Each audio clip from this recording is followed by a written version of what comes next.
Two. Ooh. We are live. Good afternoon, everyone. This is our latest episode of Chat Story Naps. I'm so excited to have our guest, Allie Bjerk, on today. She is the queen of the tiny offer. And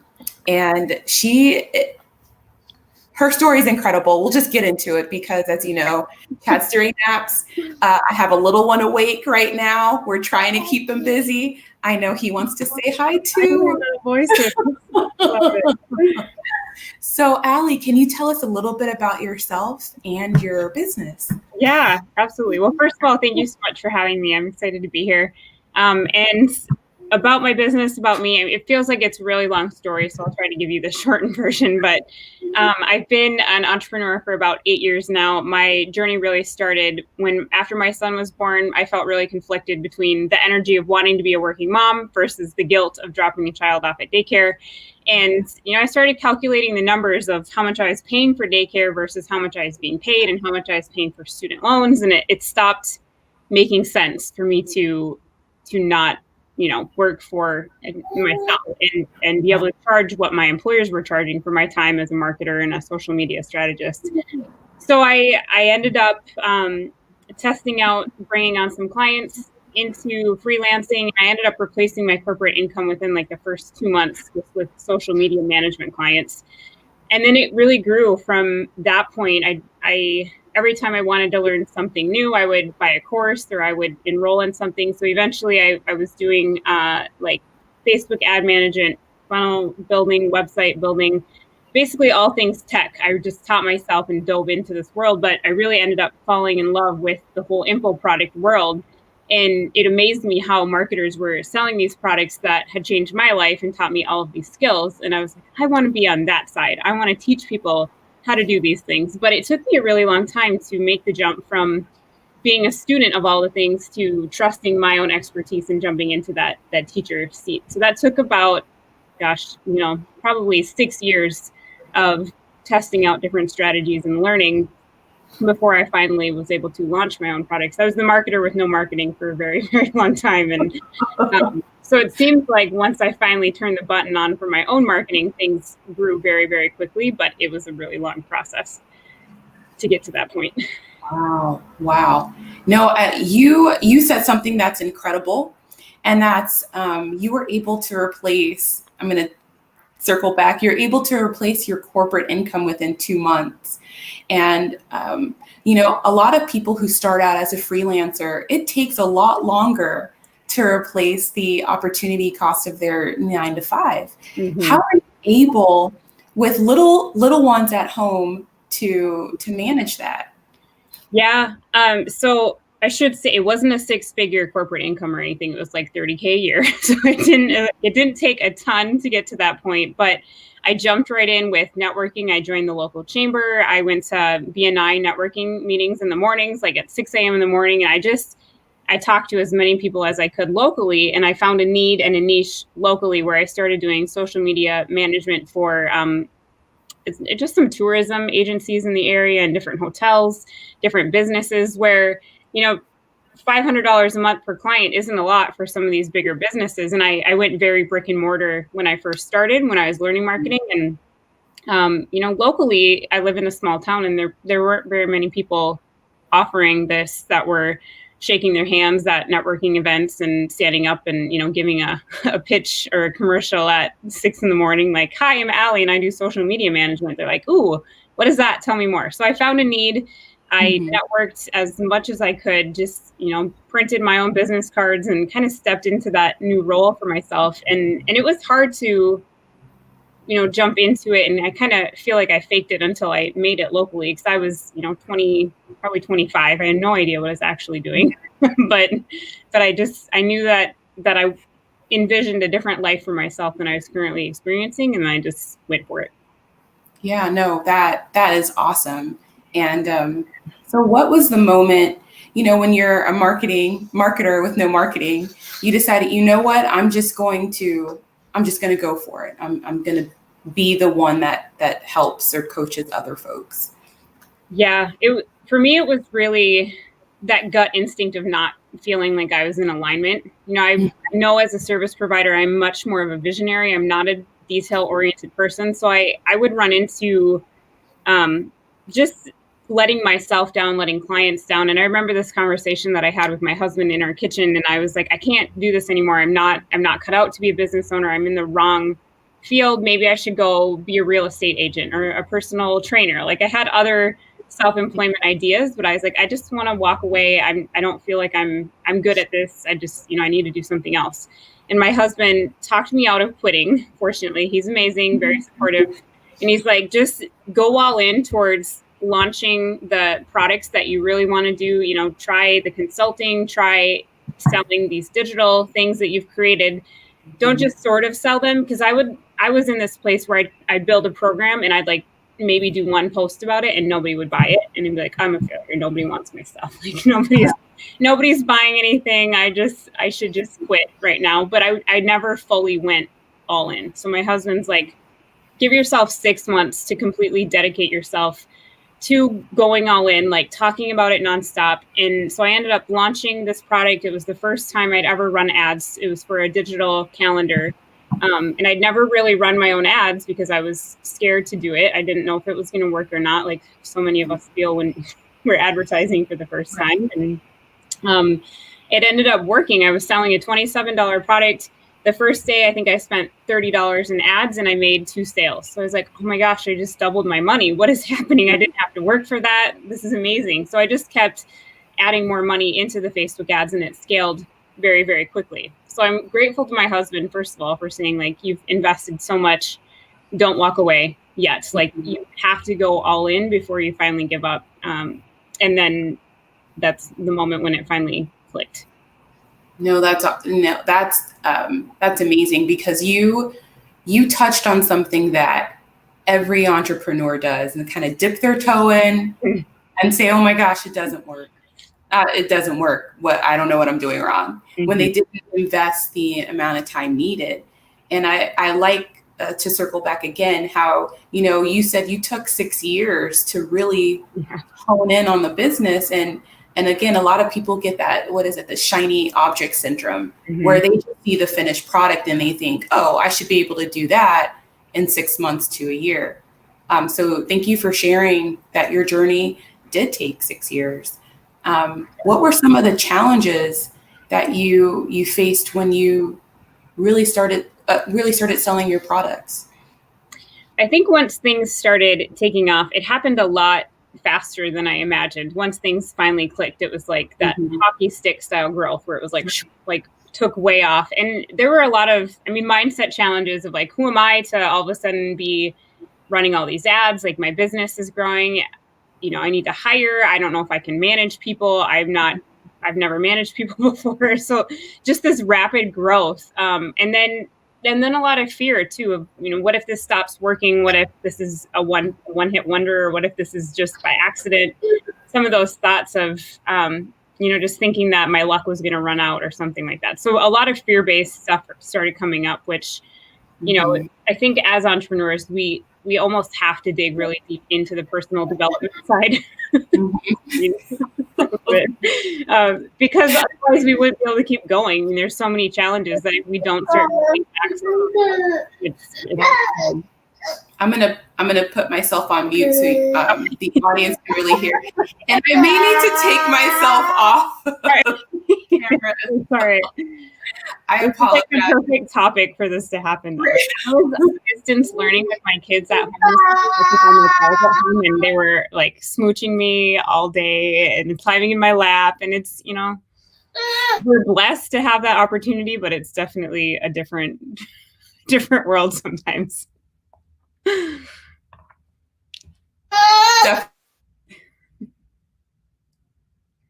I'm going to turn my camera off.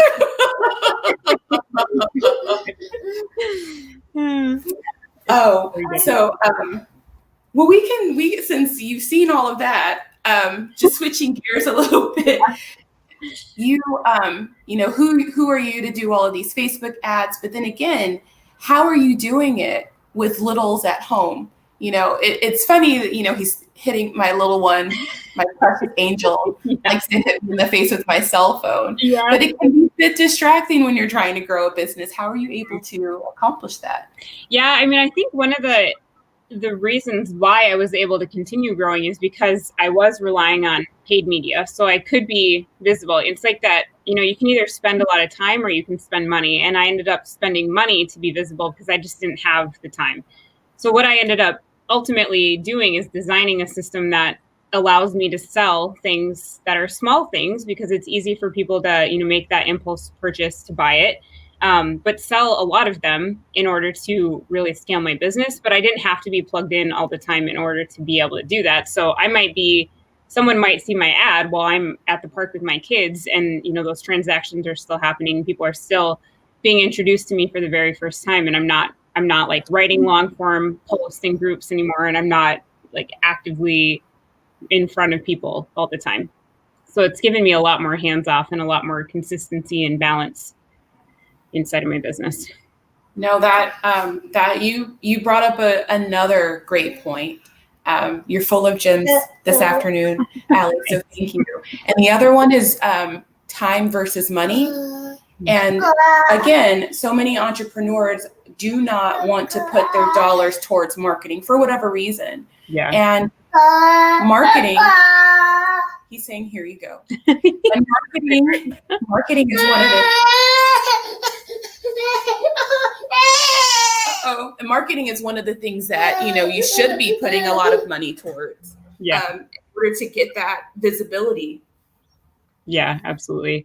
And it's funny because a lot of people, one of the things I talk about sometimes is that the big brands, they're spending like 30% of their budget. And like Cheerios, I think spends $1 of every box they sell. They go and they spend it back on advertising. So even though they're like household names, they still see the value of spending money to keep that top of mind awareness and be in front of people consistently. And as entrepreneurs, we're like, oh, that's an expense that I can't afford to spend money on ads right now. But the difference, or the shift for me at least, was once I saw the immediate return, I was able to reason with being able to invest in ads. Where some people, if they're advertising, when I first started coming into this online world, a lot of people were running ads towards like a free PDF just to build their email list. But then if you look at conversion rates, it doesn't always add up, and it's not necessarily profitable to be running those ads, or it takes a very, very long time to end up seeing that profit, especially when you're first getting started. Mm-hmm. Yeah. And that's mind blowing to me that folks are spending money to offer a free product. Right. So, I want to talk a little bit about like the high ticket offer. You're a marketer, you offer some coaching and as well as products. And they being like gurus and like, higher end business strategists, they're always talking about make sure you give a high ticket offer in order to scale. But you went in a completely different direction, right? You started with small products. What gave you the confidence to go against, the conventional thinking at the time? Yeah, I mean, I think part of it was my own somewhat rebellious nature of being like, I don't want to do it the way everyone else is doing, but also, again, wanting to build my own, or like flex my marketing muscle, I guess, for lack of a better way to say it. Like, I know how to build funnels, I know how to run ads, but it was really intimidating to me to think about running ads towards a webinar and a high ticket product. Like, if that didn't work, I would be out a lot more advertising that high ticket webinar, because people who advertise webinars, they're often spending thousands upon thousands of dollars to advertise this webinar because they know how much they'll make high ticket on the back end. But if you don't have that proven system, you don't know if you're going to make a profit after spending a lot on ads. It's a lot easier to lose. Like you take bigger risks, you can get bigger rewards, as they say, but I only wanted to take tiny risks. So I ended up just starting the ads. And then if it didn't work the first day, I was only out $30, where I could turn the ads off and then rework the offer and then run them again and then make profit from there. But what a lot of people don't realize is that you're still growing your list. You're still bringing in a lot of people. You're still, you have limitless visibility that ultimately raises your your influence, because people are seeing you all the time, they're starting to recognize your name, they're starting to be familiar with who you are and who your brand is, that it starts to elevate that social clout just because they're seeing you all the time in their news feeds.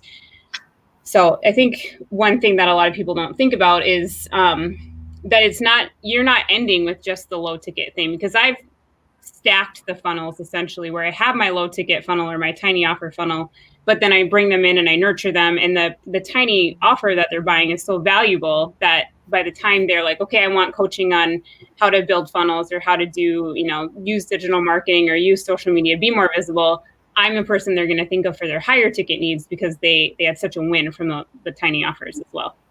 Right. So those tiny offers are still offering a ton of value as well, right? Yep. Yeah. And, sorry. No. I cut you off. Oh, I was just going to say, some people, they worry about offering too much value well, what if I give away all my best secrets for $27? No one's going to want to, increase or like climb the value ladder into my higher ticket consulting or whatever it might be. But in reality, when people hire you for your higher ticket thing, they really want your eyes on their business. They want to get that one-on-one access to you. They want a little bit closer contact and your feedback and, your validation of what they're creating. So you're never going to cannibalize, is what a lot of people say. You're never going to overcome your higher ticket thing by putting too much value in a lower offer, in my opinion, because you can still reach them with, your higher ticket stuff. Yeah, and that also comes from a mindset shift, and that coming from a place of scarcity, right? Mm-hmm. The reason why people don't want to put their best content, in quotation marks, in a lower offers, because they feel like then they won't be profitable on their higher ticket, mm-hmm. And that's not the case. And you've proven that it's not the case. Yeah. When did you feel that your business was, quote, successful? I'm an Enneagram 3. Do you follow the Enneagram scale at all? So very achiever, very driven. And so it's hard for me. I have to consciously sit down and make myself reflect and be like, wow, this last year, even in 2020, all of the horrible things that have happened in 2020, there's still so much to be grateful for. And so I think just my business could have been considered successful when I got my first client, or when I had my first $5,000 a month or $10,000 a month, or, hitting my first $1 million of revenue in a year. I think it's all, I just kept growing and expanding on my personal goals that I think from day one, I was on some level considering myself successful, but always expanding on what that goal is too. Yeah. So what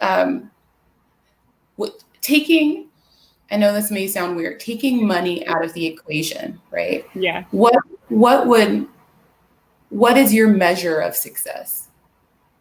For me, it's always balance. And I know that's something that a lot of people, like what everybody says, but, I've always been really intentional about, I have 3 kids. I have a 9-year-old, a 6-year-old, and a 4-year-old. I just think how old they were, because they both just had birthdays. So on that next level, but, just making sure that my priority is family, and also taking care of myself, not burning myself out.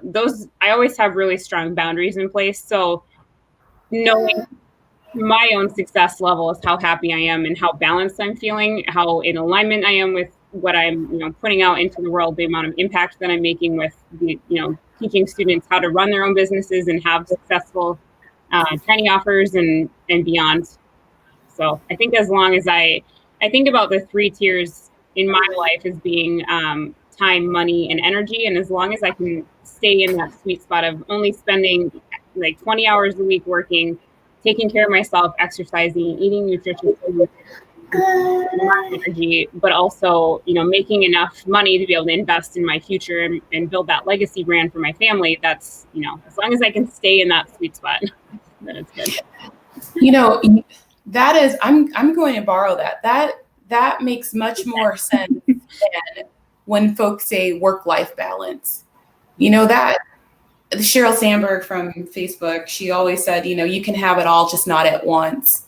And so it really was, it's been a struggle, I know, for a lot of moms in business to figure out what is that work-life balance. And it really isn't about work-life balance. It's about maintaining, your boundaries with time, money, and energy, right? That is something that I feel like a lot more people can quantify versus this esoteric work-life balance. Right. Well, and giving yourself the grace to know that that's going to shift, and the balance might not always be like 33, 33, 33. Sometimes, you might be in a global pandemic and suddenly you're schooling your kids and your energy goes down and you stop working out because your gyms are closed. It's like giving yourself the grace in the moment to just have that radical self-compassion of it's not always going to be perfect either. Right. But being able to come back to center and finding that place where it does feel balanced is important. You meant we've touched on COVID. How has this pandemic impacted your business? I imagine at one point your kids had to come home from school. Yeah.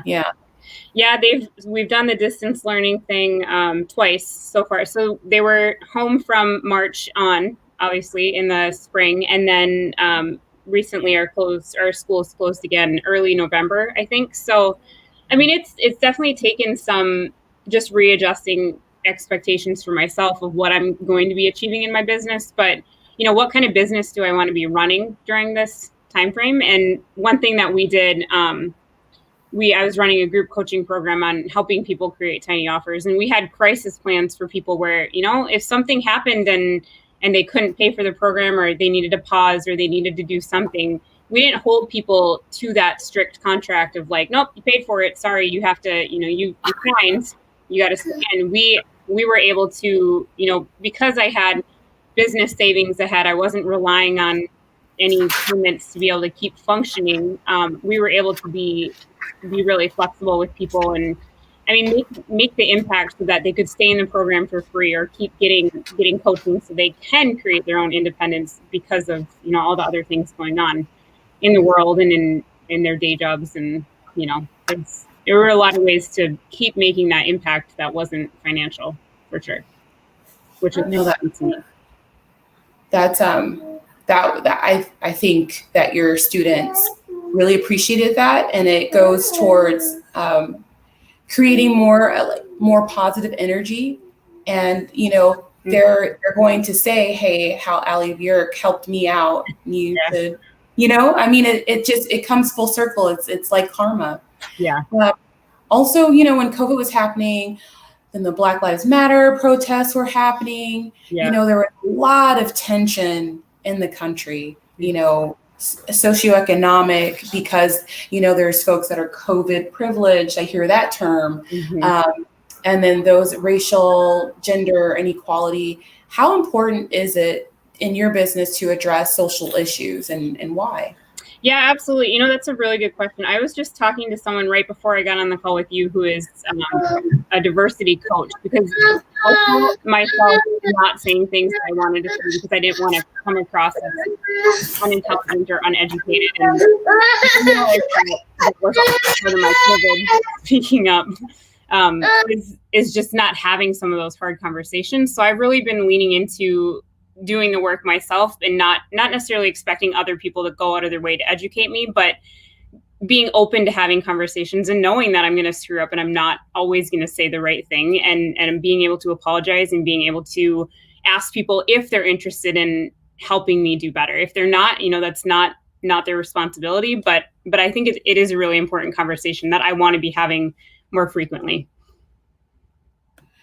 And that because it is important to me to do it with grace as well. Right. And it's tough. It's tough for me. It's tough for me as well as a business owner, like walking that fine line between staying in your lane, right? But then also empathizing with various groups that are going through a lot of turmoil right now. Yeah. So thank you for that. Yeah. Thank you. You have been blessed with, according to United States Western civilization metrics of success, right? Mm-hmm. What is the most important trait that you think an entrepreneur should be cultivating? I think not giving up. My story, it took me 6 years to get even to this point and beyond. But I think just in seeing a lot of students who I've coached through this process, it's that self-responsibility, or this, like, if this doesn't work, I am an entrepreneur, I'm a problem solver, I will figure out how to make it work. I will, test, try new things. So I think just that willingness to do what you say you're going to do, and go all in, and know that you're going to learn and that you're probably going to fail, but learning how to fail as fast as you can so that you can try the next thing and keep moving forward. I think that's really important. So it's almost like making sure that you have a commitment to yourself, right? A commitment. Yeah. And perseverance. Yeah, absolutely. Speaking of perseverance and just keeping it going, you mentioned your husband helped you, reinvest in the ads. How important is it for moms who are also entrepreneurs to have their spouse on their team as well? That's a really good question too. Questions. It's interesting with my husband though, because like, I feel like at some point he was like, pat, like, good job, honey. Like, you're building this business, like it's your little hobby. Like, he was on board, but I don't think he saw the full, like, what I saw, my vision of like, this is what it's going to look like. It's just hard for them to see it all the time. So I think for him, like, he was on board, but I had to make decisions for myself as a business owner, not just as a wife. Like, the really big shift I made was to stop asking for permission to invest in my business. So I think separating, I think the best thing I ever did for my business is to set myself up as an LLC, who files as an S Corp, and I pay myself a paycheck. So as long as I had my paycheck being written every single month, my 2 paychecks, just like I had a job, it made me think of myself more like a business than a sole proprietor, where before it was like, oh, Allie got a new client, let's take that whole payment and bring it into our personal account. It helped me start thinking about, okay, this is my paycheck. These are business expense funds. These are reinvestment funds. This is profit that maybe I can pull out later. But, thinking in those different buckets, I didn't do prior to having, the official like S Corp filing where I write myself a paycheck and have a W-2 for my business. Right. And now I know every situation is different, and everyone has different tax considerations as well. Of course. But would you, when you filed for your S Corp, did you do that right at the beginning, or was that somewhere later on in the journey? No, I think I was probably, probably 3 or 4 years in. I think I was just filing as a sole prop LLC prior to that, and doing my own taxes on like, whatever. I can't think of what I use, but just trying to bootstrap as much as possible. And I know that, that's definitely a phase too, but I think treating myself as a business was a big step. Right. I have so many more questions. I could talk to you all day, but we are coming up at the top of our 30 minutes. Thank you so much, by the way, for sharing your wisdom and your encouragement. What are some last words you would like to leave our core audience of entrepreneurs today? I think just having that clarity and that vision for what you want for your life, because often, I think you mentioned earlier, like the shiny object syndrome and even the imposter syndrome that we can face as entrepreneurs is when we don't have a full vision and we don't have clarity. So until we know exactly what we're running towards, you can stay in that stuck phase of like kind of feeling like you're out of alignment, you're not really doing what you want to be doing. So when you can really get clear on it and you can start problem solving as if you already have the business that you want to have in the future, I think that's when things really start, you pick up a lot of momentum with that. Ooh, that is a very good point. Work as though you are in the business you want to have in the future, right? Work like that now. Yeah. That's critical. And shameless plug, because I went on your website And it's like Disneyland for an entrepreneur. It really is. Allie, you're going to take all of my money. Thank you so much for joining us. I know I got a lot of value, and I know our audience did as well. We really appreciate you stopping by. Yeah. And for folks that are watching, tune in next Thursday, same time, same nap time. All right, take care. Thank you. Bye. Bye.